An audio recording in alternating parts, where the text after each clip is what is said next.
শরীরের আঘাত কখনো কখনো মনের আঘাত হয়ে ওঠে। যেভাবে তুমি স্বয়ংকে মেরেছিলে, ও একটা জীবন্ত লাশ হয়ে উঠেছিল। সেজন্যই আমি ওর ক্ষতচিহ্নগুলো মুছে দিই, না হলে ইরাবতী সেটা নিয়ে সন্দেহ হতো। আমি জানি, আমায় ক্ষমা করে দাও। তোমার এই ভুল, এই স্পর্ধা, এই রাগ আর এই চরিত্র তোমার পরিকল্পনাগুলোকে ব্যর্থ করে দেবে। এটা পরিকল্পনা নয়, আমার প্রতিশোধ। আর প্রতিশোধের পথে যখন কেউ চলে, তখন রাগের কান্নায় স্বাভাবিকভাবে চারিদিক পুড়িয়ে দেয়। ইরাবতীর মতো চাপা আগুন আর কেউ নয়। তা সত্ত্বেও কত সহজ, কত সরল ও, যেমনটা এক রানীর হওয়া উচিত। একজন শয়তান কখনো রানী হতে পারে না। হ্যাঁ, ও একজন শয়তান, কিন্তু সাম দাম দণ্ডভেদ সমস্ত গুণ আছে ওর মধ্যে। কিন্তু মানবিকতার কোনো গুণ নেই ওর মধ্যে। ইরাবতীর মতন আমি মানুষের ওপর অত্যাচার করি না, আর না কখনো করব। সেটা তুমি তখন করবে যখন তুমিও রানী হবে। আর যদি স্বয়ং মরে যেত, তাহলে তোমাকে রানী নয়, খুনি বলা হতো। আর ইরাবতী তোমাকে শুলে চড়িয়ে দিত এবং বিজয়গড়ের ভবিষ্যৎ মরে যেত। ও আমার বাবাকে মেরে ফেলেছে। ও নয়, তুমি মেরেছ। তুমি বিজয়গড়ের সবার সামনে দুই ভাইকে লড়ার জন্য বাধ্য করেছিলে। এটা ভালো করে জানা সত্ত্বেও যে স্বয়ং একজন রাক্ষস, এবং সেই রাক্ষস রূপটা যদি বাইরে বেরিয়ে আসে, তাহলে যে কোনো মানুষের মৃত্যু হতে পারে। দেখতে পেলে তোমার পিতার কিভাবে মৃত্যু হলো, শুধুমাত্র তোমার জন্য। কিন্তু আমি তো শুধুমাত্র প্রতিশোধের জন্য করেছিলে, তাই তো? স্বয়ং নামের ওই রাক্ষসকে মারার জন্য করেছিলে, কিন্তু তুমি তোমার প্রথম কর্তব্যটাই ভুলে গেছিলে, নিজের প্রজাদের মৃত্যুর হাত থেকে বাঁচানো। এবার বুঝতে পারছো তুমি যে তোমার মরণাপন্ন বাবা তোমাকে কেন বলেছিল যে এমন কোনো পরিকল্পনা করো না যা হিতে বিপরীত হবে। আমি স্বয়মের আসল রূপ সকলের সামনে আনতে চেয়েছিলাম, আর আমার প্রতিশোধ সমস্ত প্রতিশোধী বলিদান চায়। আর যেদিন নারায়ণ মহাশয় তোমাকে সাহায্য করার সিদ্ধান্ত নিয়েছিলেন, সেদিন থেকে উনি আর আমি, চন্দনগড়ের রাজকুমার ধ্রুব, আমরা দুজন সবকিছু জানা সত্ত্বেও তোমার সঙ্গ দিয়েছি। কারণ সেদিন যখন এই রাক্ষসটাই আমাকে আক্রমণ করেছিল, তুমি আমাকে বাঁচিয়েছিলে।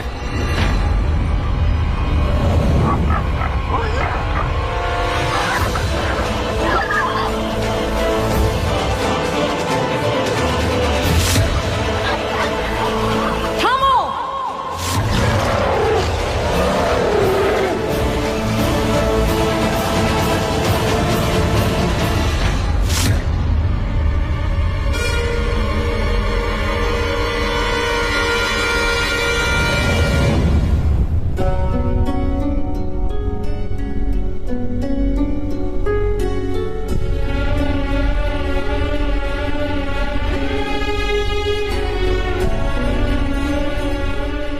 আজ তুমি আমার প্রাণ বাঁচিয়েছ। আমি তোমার কাছে চিরকাল ঋণী থাকব। সুযোগ পেলে তোমার এই ঋণ, এই কর্তব্য আমি অবশ্যই শোধ করব। আমি কথা দিলাম তোমাকে। শোধ করে দিয়েছি। আমি তোমার ঋণ শোধ করে দিয়েছি। এবার আমাদের দুজনের মধ্যে কোনো সম্পর্ক নেই। এখন তোমার আর আমার পথ আলাদা। চললাম। না, আমি একা হয়ে যাব। শ্মশানে, শৃঙ্গে আর সিংহাসনে মানুষ একাই থাকে। সেখানে শুধু একজনই থাকতে পারে। সেই সময় আসছে, সেই সময়, সেই রাজত্ব, সেই সিংহাসন, যার উপর বসে তোমায় একাই বিজয়গড়ের সমস্ত সিদ্ধান্ত নিতে হবে। প্রস্তুত হয়ে যাও সেই সময়ের জন্য। পারলে বাঁচাও বিজয়গড়ের মানুষদেরকে। আমার জন্য অনেক মানুষ মারা গেছে। জীবন আর মৃত্যু রানীর ইঙ্গিতেই চলাফেরা করে। ব্যাস, ইঙ্গিতটা সঠিক হওয়া উচিত। ওই রানী ইরাবতীর সমস্ত ইঙ্গিত ভুল হয়। ও আমার আপনজন, আমার আপনজনদের বলিদান দিতে হবে। প্রতিশোধ আর সিংহাসন বলিদান চায়, আর সেই বলিদান তোমাকে দিতে হবে। না, আমি আর কোনো মানুষকে মরতে দেব না। এই সারা পৃথিবীতে শুধু বাবাই তো ছিলেন, এরা তাকেও মেরে ফেললো। আমি একদম একা হয়ে গেলাম, একদম একা। আমি কোথায় যাব, কি করব, কে থাকবে আমার পাশে? মুনিয়া,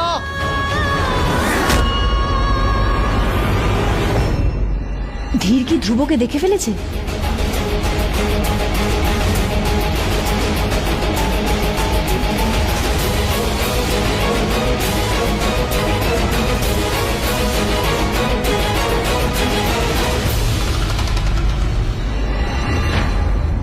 ওর চোখে জল, এটা দেখলে আমার কেন এত কষ্ট হয়?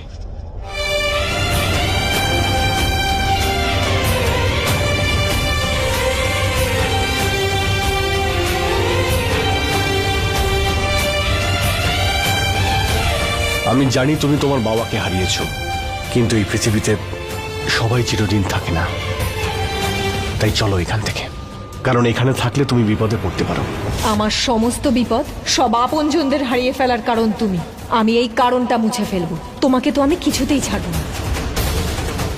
চলো এখান থেকে।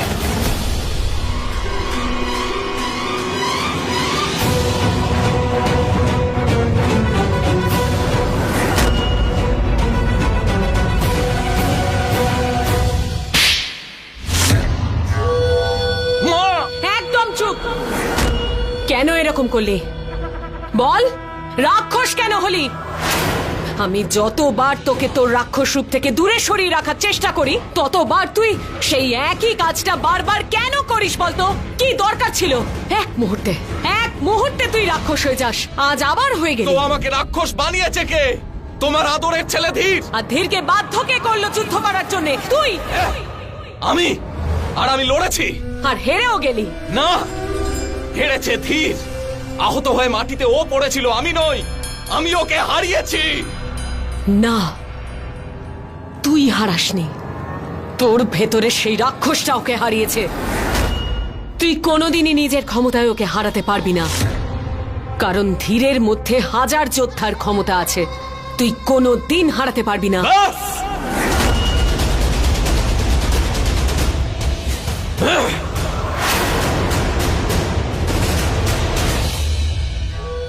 এটাই সত্যি স্বয়ং। আরো একটা সত্যি শুনে রাখ, এত কিছু ঘটে যাওয়ার পরেও বিজয়করের রাজা তুই হবি। কেন জানিস? কারণ রানী ইরাবতী চায় যে তুই রাজা হ। এই ছোটখাটো হার জিত নিয়ে চিন্তা করাটা বন্ধ কর স্বয়ং। আজ তোর এই রাগের জন্যেই আমাকে অনেক কিছু সহ্য করতে হয়েছে। তুই রাক্ষস হয়ে মুনি আর বাবাকে মেরে ফেললি। এখনো তোর মনে হয় যে ওই মেয়েটা তোকে বিয়ে করবে? করবে, নিশ্চয়ই করবে। ও তো জানে না যে আমি রাক্ষস। কতদিন ওর কাছ থেকে লুকিয়ে রাখবি? তোর কি মনে হয় ও কি এইসব কোনোদিনই জানতে পারবে না? আজ নয়তো কাল তোর এই রাক্ষস রূপ ও অবশ্যই দেখে ফেলবে। আর সেদিন ও সারা জীবনের মতন বিজয়গড় ছেড়ে চলে যাবে। তুমি এখন এখানে কেন এসেছো? আমি জিজ্ঞেস করতে এসেছিলাম ইরাবতী, মুনিয়ার বাবার অন্তিম সংস্কার কি রাজকীয় ভাবে হবে? মানে রাজকীয় প্রথা মেনে হবে? আমার তো মনে হয় রাজকীয় ভাবেই হওয়া উচিত। প্রথমবার তুমি বুদ্ধিমানের মতন কথা বললে। মুনিয়ার বাবার অন্তিম সংস্কার রাজবংশের সমস্ত রীতি মেনেই হবে। মুনিয়াকে এটুকু বোঝাতে হবে যে ওর এই দুঃসময়ে আমরা ওর পাশে আছি। যতটা ও কষ্ট পাচ্ছে ততটা কষ্ট আমরাও পাচ্ছি। মাথায় ঢুকেছে? যদি না ঢুকে থাকে তাহলে ঢুকিয়ে নে। ওকে এখানে আটকানোর জন্য যা কিছু করতে হয় তুই করবি। করব। যখন ও কাঁদবে ওকে ভরসা দেব, যেন আর না কাঁদে তাই সান্ত্বনা দেব। এই হাত দিয়েই ওর চোখের জল মুছিয়ে দেব। আবার ওর বাবার শেষকৃত্য আমিই সম্পন্ন করব। ও আমার আর আমারই থাকবে। ঠিক আছে, তুই ওকে সামলা, আমি ধীরকে সামলে নেব। যা।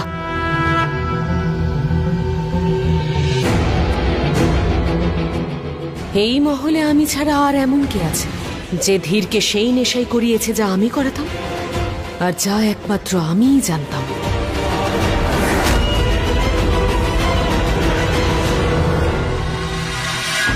মুনিয়া, তুই দেখ আমি তোর সাথে কি করি। এবার আমি তোকেও সেখানে পাঠাবো যেখানে আমি তোর বাবাকে পাঠিয়েছি।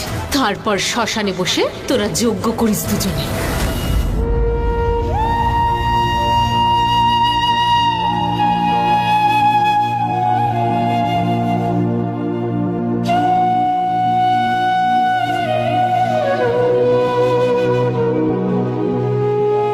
যদি আমি প্রতিশোধ নেওয়ার জন্য এতটা উত্তেজিত না হতাম তাহলে আজকে তুমি বেঁচে থাকতে। আমাকে ক্ষমা করে দাও বাবা, এ সব কিছুর জন্য আমি দায়ী। মুনিয়া, আজ যা ঘটেছে তা খুব দুঃখজনক। আজ যা কিছু ঘটেছে ভালো হয়নি। যখনই যুদ্ধ হয় তখনই কারুর না কারুর ক্ষতি তো হয়ই। আর দেখো না, সবাই যুদ্ধে ব্যস্ত ছিল, আর ওই রাক্ষসটা কোথা থেকে কখন কিভাবে এলো জানতেই পারলাম না, আর আঘাত করে দিল। মা, যা হয়েছে তা তো আমরা বদলাতে পারবো না, তবে হ্যাঁ, তোমার এই দুঃসময়ে আমি তোমার পাশে আছি, আর আমি তো তোমার মায়েরই মতন, তাই না?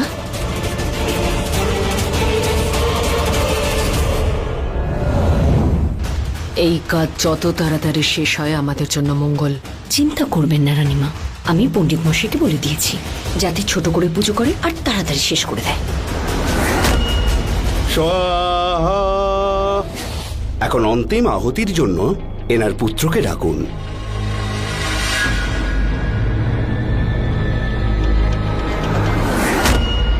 বাবার ছেলে এবং মেয়ে দুইই আমি। শেষ আহুতি আমি দেব।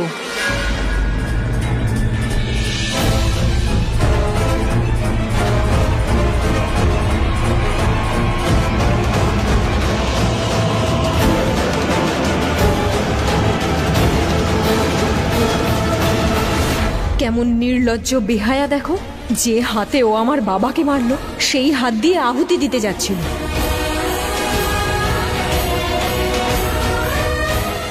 সবকটা নরকের কীট, সবাই নরকে যাবে, সবাই মরবে।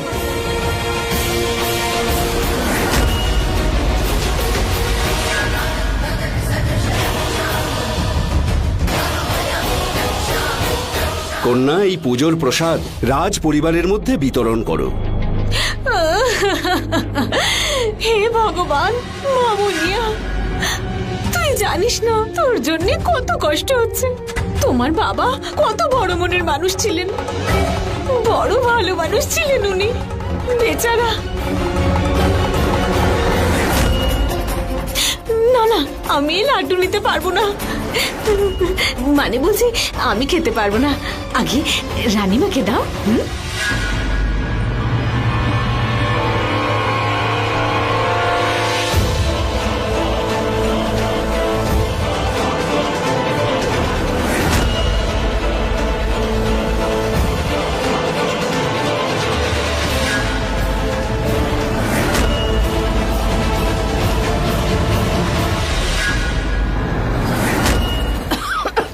মা, আরে মা, ইরাবতী, মা, কি ইরাবতী, হয়েছে, মা? কি হয়েছে? মা, তুমি ঠিক আছো? তোমার কি হয়েছে মা? কেউ রাজবৈদ্যকে ডাকো।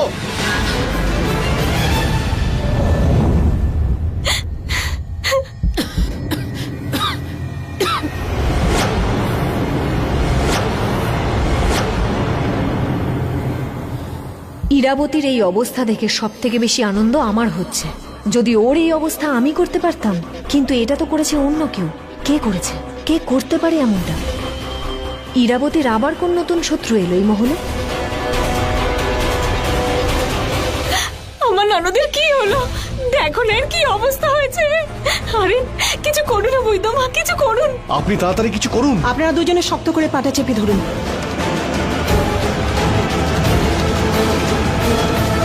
ধীর, তুমি প্রথম থেকেই তোমার মায়ের ভক্ত ছিলে, মায়ের দাস।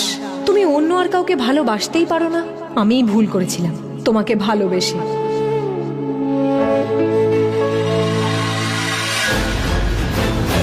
আরে আপনি কিছু করছেন না কেন? কিছু করুন। দেখুন, আমার যা করার ছিল সব করে দিয়েছি। আমি তো বুঝতেই পারছি না ওনার কি হয়েছে।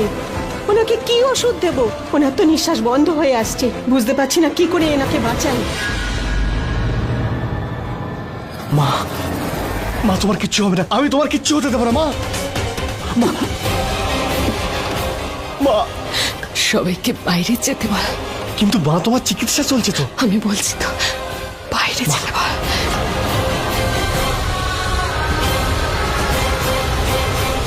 আপনারা সবাই দয়া করে এখান থেকে বাইরে যান। ইরাবতীকে এই অবস্থায় ফেলে আমরা কি করে বাইরে যাব? আপনি শুনতে পাননি?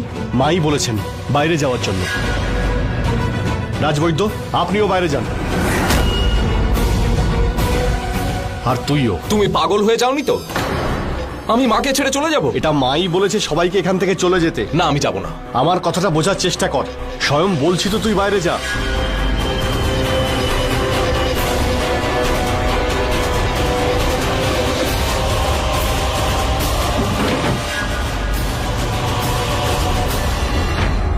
তোমার দাদা না কসাই?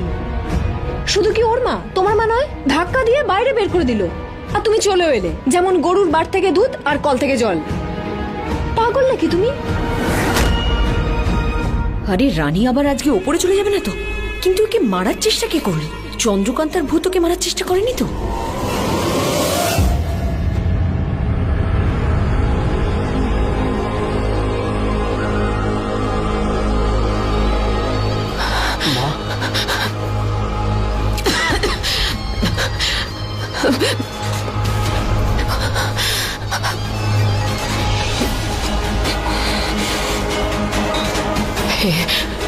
হে মায়াবী অস্ত্র, আমার কাছে এসো।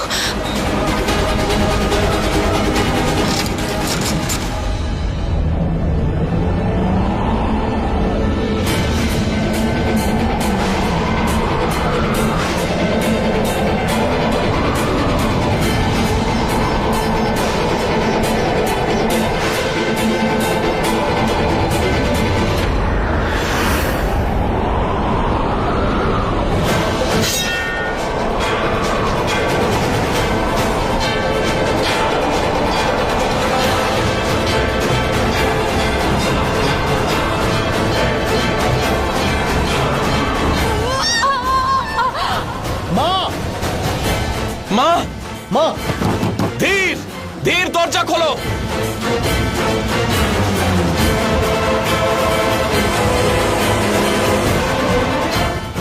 মা, দরজা খোলো তাড়াতাড়ি, ধীর। হে ভগবান, এটা আবার মরবার আগে ইরাবতীর শেষ চিৎকার নয় তো? হে প্রভু, যদি কেউ এটা জেনে ফেলে যে প্রসাদে ওই বিষ আমি মিশিয়েছিলাম, তাহলে?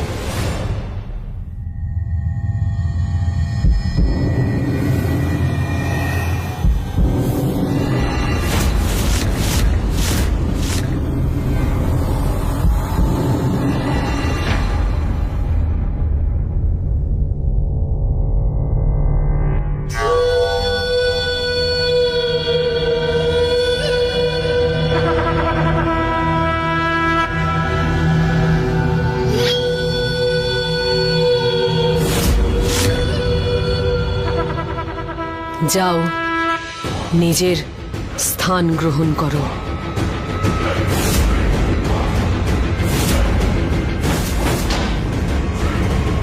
ঈশ্বরকে ধন্যবাদ, তুমি ভালো হয়ে গেছো। কিন্তু ও বাঁচবে না, কিছুতেই বাঁচবে না ও, যে আমাকে মারার চেষ্টা করেছে। সবাইকে এখানে ডাকো, রাজসভা ডাকো। আমি এক্ষুনি এই মুহূর্তে জানতে চাই যে আমাকে এভাবে মারার চেষ্টা কে করেছে, কে করেছে? মায়াকুমার ও মায়াকুমারীদের বলছি, বলো, রানী ইরাবতীকে এভাবে মেরে ফেলার পরিকল্পনা কার ছিল? কে করেছে এটা? এখানে এমন কে এসেছে যে রানী ইরাবতীকে মারতে চায়? বলো।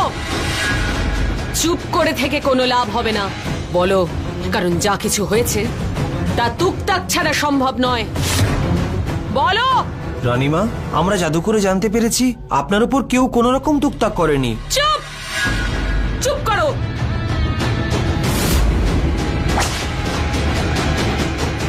মিথ্যে কথা বলছো নাকি সত্যিকে লুকোচ্ছ?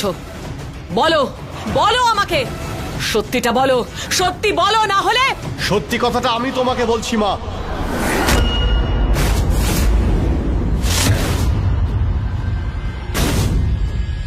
যে তোমার ওই রকম অবস্থা কে করেছিল আর কি করে করেছিল? কিভাবে? তোমাকে বিষ খাইয়ে। কি? হ্যাঁ, রাজবৈদ্যকে ডেকে নিয়েছো।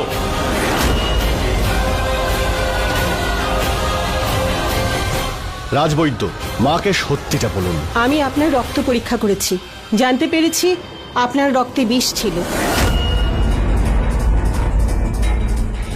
কিন্তু এটা কি করে হতে পারে?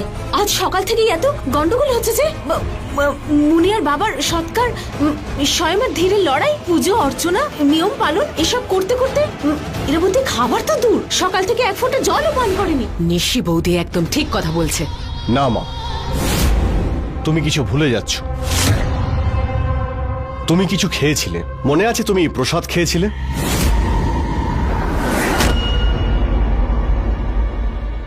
আর সেই প্রসাদ তোমায় দিয়েছিল এই মেয়েটা। ধীর! ও হলো আমার হবু স্ত্রী, বিজয়গড়ের ভাবি রানীর দিকে আঙুল তুলছো তুমি। আর এই বিজয়গড়ের রানীকে রক্ষা করা আমার দায়িত্ব। আর এই মেয়েটা বিজয়গড়ের রানীকে প্রাণে মেরে ফেলার চেষ্টা করেছে স্বয়ং। না না, আমি এমন কিছু করিনি। মানে বিজয়গড়ে এসে আমার নিজের প্রাণী বিপদে আছে, মৃত্যুর খাড়া ঝুলছে আমার মাথার ওপর, আর আমি এসব কেন করতে যাব? মা, প্রমাণ তোমার সামনেই রয়েছে। আমরা ওই প্রসাদ পরীক্ষা করে দেখেছি, বিষ ওতেই ছিল।